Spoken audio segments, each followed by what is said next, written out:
Welcome to the Plant Trainers Podcast, where we're helping people improve their quality of life through nutrition and fitness.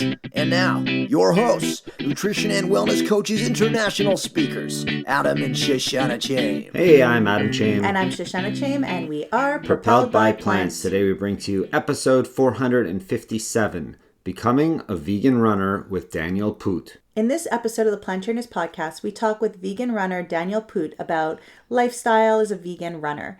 Daniel is a force to be reckoned with on the course and in life. When he sets his mind to something, he does it. He talks to us about his transition to a plant-based lifestyle, his transition to running, and how you can get started today. Daniel's 40 years old and immigrated from Germany to Toronto 8 years ago. After sustaining injuries from soccer, he moved to running and found a new passion for running and endurance sport. He developed a huge interest in fitness and a healthy lifestyle through diet and activities.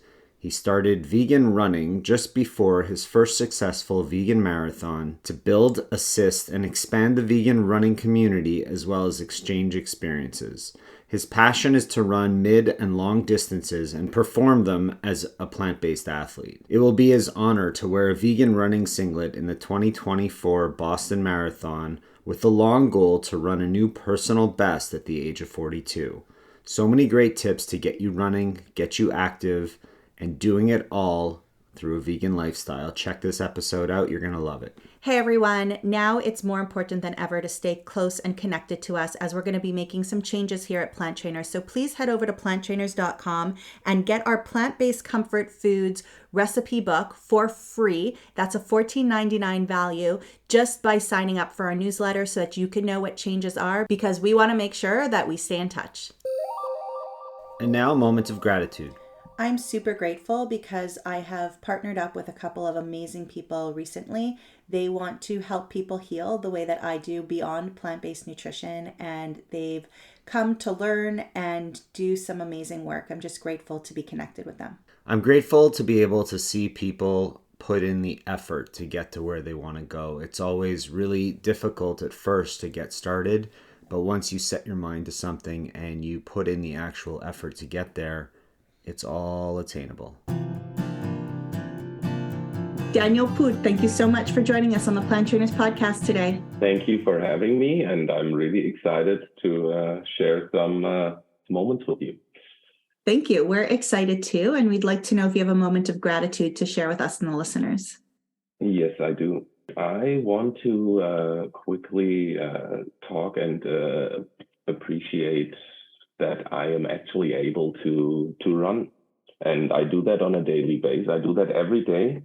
I think it is not a matter of asking how fast you are. It's not a matter of asking how many kilometers are you able to run. I think it's just a matter of having the health to be able to run. There are a lot of people out there who wish they could exercise and who wish they could do that without any pain, without any hurdles, and without all the obstacles in the way. And I think a lot of times I get reminded by that, or we get reminded by that, when our health is not at 100%. And I like to remind myself before or during every single run I do that this is the most important thing of all.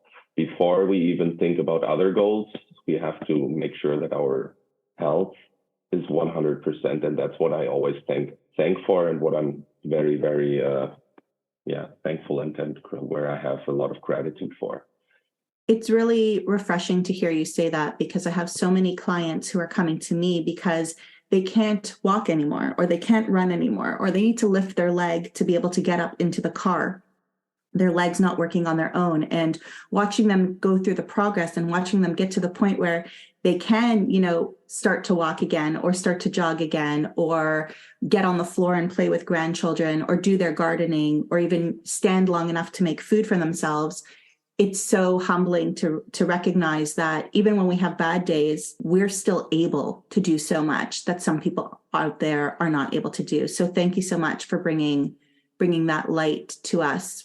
We take it for granted sometimes. And I went for a run just the other day, and it's funny that you brought this whole thing up, but every once in a while when I go for a run, I pass by a hospital just to remind myself how lucky I am. I actually ran past a cemetery that day, a couple days ago, just to remind myself how lucky I am to be alive and be able to do what I can do, and just another way to reflect and be grateful for what we have and not take it for granted that we can actually get out there and run. Yes, I 100% agree that it's, yeah, I couldn't say it in better words. The real challenge is not always just reaching the goal of running a sub 40 10K or something in that nature. The real challenge in life can be a different one and can be a lot bigger. For sure. So tell us what got you into running in the first place. What got me into running? I'm a passionate soccer player. I'm from Germany, and in Germany, everybody plays soccer. And that was what I did after my big brother was playing. I started playing with like 4 or 5 years of age and never stopped. That was 100% of my sport activity, and I played on senior level and in a club on a halfway competitive level, but a pretty bad injury on my shoulder made me stop playing soccer with 29 years of age. And the doctor told me after a successful but a bit complicated surgery that contact sports should not be done for the next half a year to a year. And when I looked at myself and reflected and noticed I'm 29 now, I'm not becoming a soccer professional anymore, and I was just seeing everything a little more realistic. I found myself in a situation where I wanted to still be active, still challenge myself, but had to find a way where it has less impact on my body. And through the rehabilitation and the fitness studio, I kind of got into running, and it was a crazy bet from a colleague of mine and from my boss back at the time, who was 55 at that time, and was betting with one other friend that he can't finish a marathon. And I was just standing around there, and I was like, oh, you know what? That's right after my surgery. I'll do one too. And yeah, here I am now. It really got me. The idea of having a plan that you follow, very, very precisely, and you actually reach after meeting all of those criteria in that plan, meeting actually your goal at the end of it. And the fact that actually works out got me really, really hyped. And I was, from that moment on, running got me. And I remember my first marathon. I jumped on a training plan for, I think, 3 hours and 45 minutes or something. And I was so excited. And every day where I had a resting day, I felt kind of disappointed. And that I couldn't do something for my plan and for my goal. And it just, from there, it took off, and I ran a lot more, and I bought myself a running book, and it was called the Running Bible, which is kind of funny. They had lots of tips there, lots of tips for the diet too, and I jumped right into it, like completely. It was just like a virus for me. Amazing. It's addicting. It's like you find something you love to do and you want to just do it. And it's funny that you don't realize, running might be something that you actually like doing until you actually get out there and do it. Yeah, what really got me was especially at the beginning when you reach your goal. Like I was coming from soccer, so it was a bit more. I was on the competitive thinking level in terms of how I want to reach a 40-minute 10K, or I want to do this in 5K in this and that time. And when you start working out and when you start working towards those goals and you start to reach each one of them, it really makes something with you. And the mindset you are gaining there is not just for running. Like that got me. I keep sharing that story with people who ask me why I got here to Canada, and I get that question a lot. Why did you leave Germany? Why here in Canada? Well, first of all, Canada is a beautiful country, and life standards here are actually higher ranked than in Germany. A lot of people don't know that. But more than that, it was just the goal or the mindset that I learned from running. If you set yourself a goal, if you want to go somewhere and you have a plan for it and you follow that plan, you will get there.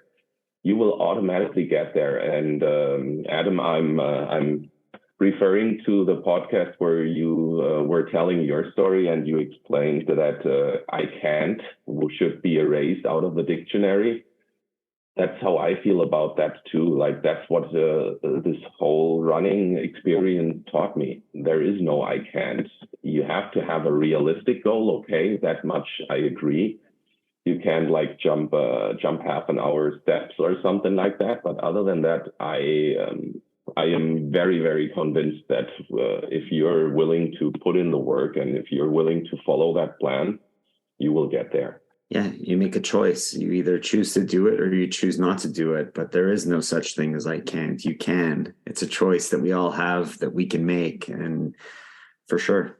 I think just yesterday I was looking, I don't remember if I was looking at a quote or if I was writing something for an upcoming podcast, Instagram post on plant trainers, but whatever it is that I was doing, I was thinking about steps and working in steps. And sometimes those steps are really, really small, but you need to know, and it was actually like steps, like walking up the steps. But the metaphor there was that you have to pay such close attention to the small little progress that you're making every single day, because it's very easy to get caught up in your own head. It's really easy to say, okay, this was my goal, or I was looking to, PR, or I may not have gone faster, but I felt better. But you're concentrating on that I didn't go faster. So you have to pay such close attention to those steps to be able to get you into that next run for a lot of people. And that's huge. And that's something that I can probably relate to a little bit more than Adam, because my body's not necessarily made for running. It's not as easy for me, right? Like I come from a place of strength that like my body's built for strength. So you have to kind of pay attention to the small little steps to bring you forward. 100%. And it's that's also why I think it's very important to have a plan and either have a trainer that knows which direction you need to go, or if you have other resources like books and smart people who can give you some tips and hints, or who can share experiences. That is, I think, a very good starting point for such an journey. We're just going to take a little break here because I want to share with you that growth is something that happens for everyone and every business. And we've been going through a lot of personal and professional growth here at Plant Trainers, and we want to stay connected with you. That's why we're giving away our plant-based comfort food ebook that's worth $14.99 for free at our website at planttrainers.com, or by clicking the link in the show notes. Click on that, get on our newsletter, because we're going to be making some serious changes and you need to be aware of what's going on. We look forward to connecting with you there. And now back to the show. So vegan running, where did the vegan part come in? Now we understand where the running came from. How did you get to be plant-based? That was actually a quite soft transformation compared to a lot of other vegans who are, well, I don't know if a lot of others, but mine was very soft. I ran for 5 years already, and I followed a pretty strict running diet where I eliminated pretty early in the process pork completely. I tried to stay away from all animal-based fats. I was also, when I ate meat, I was very much worried about lean and quality meat. And that switched a little bit when a vegan friend of mine, well, first of all, I had a couple of friends who became vegan, and none of them was pushing me. None of them was asking me. None of them was like, oh, you should try it too. But I, for myself, got a little bit of, like, I started to become curious about it, because he did not look like the typical, like what you would define as a vegan. I like to call him the German Rock. He sounded like Arnold and looked like The Rock. So he is a nice mixture of both. And he's very knowledgeable when it comes to the plant-based diet.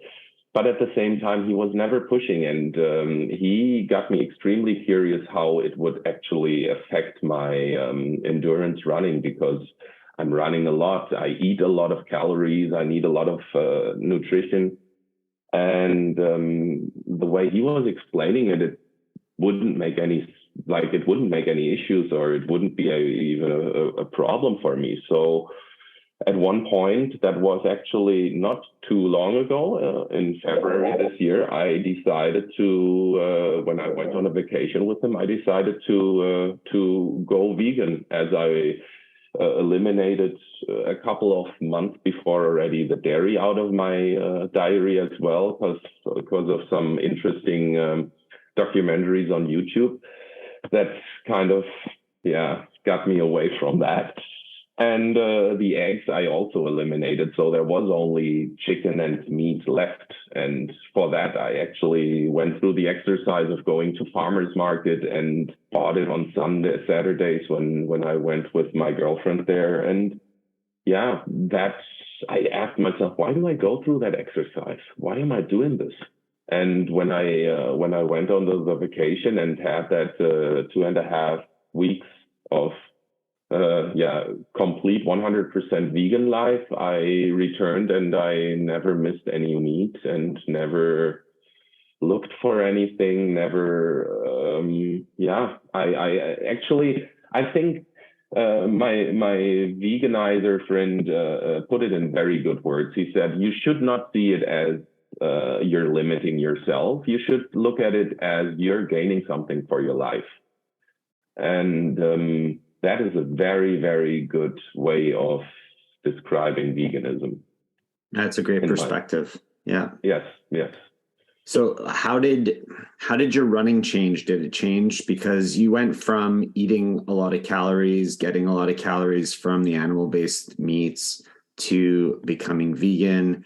Now you're having more nutrient-dense foods that are lower in calories, and people are always concerned about, you're not getting enough calories on a vegan diet, you're not getting enough protein on your vegan diet. So how did your athleticism, your body feel or change once you transitioned to a vegan lifestyle? I felt a lot lighter. I felt a lot better in every single aspect, I have to say. I did not feel like I'm losing energy. I felt like I have more energy. I have never started a running cycle in a lighter and more lean body shape than I was for this one, for my last and first vegan marathon that I ran. And I realized it a lot with recovery. Recovery is a huge difference. I did a 20K yesterday, and I'm going today again. And regarding the food, I made myself a chickpea soup, a huge pot of chickpea soup with potatoes and with all the creams in it. And I love just freestyling a little bit with it too, throwing in some kale, throwing in some some kale and some other creams and all that good stuff. Sometimes I don't go after recipes. Sometimes I love going after a new recipe and learn something new. And in terms of the running, it never held me back. I don't feel like I'm missing out on anything. The sweets, you have to be a little more creative. I feel like the baking is a big thing there that I'm getting more and more into. And it also helps when you're having a partner who's vegan. That's one big advantage I had on top of my friend. And that was actually helping me a lot throughout my running as well, because sometimes you can focus on your thing and somebody else is preparing the food for you. So that is a big asset. Yeah, it certainly helps. That does help. So it's great to hear. Did you say that you run every single day, or do you take a day off? During my cycle, I was running every day, and usually I try to, yes. Awesome. So if somebody wanted to start to get into running, what would you recommend they do? Where would you recommend that they start? Start at your status quo, define where you are, and define a goal where you want to go. And I would recommend the first goal, or generally keep the goals realistic to where your status quo is. But at the same time, I am very much convinced of doing it consistently, doing it, getting out of your comfort zone. I think is part of the process as well, and not just staying in your so-called comfort zone, and having a smart plan to do it, like working out consistently, working out smart, working out however you want to call it. I call it hard. So it's a tough word to use for a workout, but or going out of your comfort zone, I think sounds a little more like definitely workout. Does. Yeah. Do you like to run on your own, or with a running partner, or a group of people, or what? Do you listen to something when you run, or do you like just listening to your thoughts? I use it. To me, it's meditation. It is meditation in a way. I try to recapture my days when I run. I try to think of and my thought of gratitude I have every day and every time I run. I do have music on my ears too, which goes in all different areas, and it's kind of funny. But I mainly use the running to ground myself, to unplug, keep the phone at home. I never have my cell phone with me. And I have the privilege of living in a nice area here in Toronto, at the beaches, where you have the path and the lake right in front of you. And that's just phenomenal. Winter as well as summer. It's funny how you and Adam are so much alike in that way. I mean, I won't let him leave the house to run without his cell phone, but he doesn't use it while he's running. He has to have it. But I bet in his head he's thinking, oh, the beaches. I'd like to go for a run in the beaches. I don't usually run down there. That would be nice. Definitely. We should totally start one. Mm. So how are you bringing... Are you okay to talk about this? How are you bringing the vegan and running community together in Toronto? What are some of your plans? There are actually some plans now, yes, and I'm very happy to talk about them. The first thought, or how vegan running actually started, was I was running with a running group and with a running community that I felt very sorry that we kind of split up during COVID.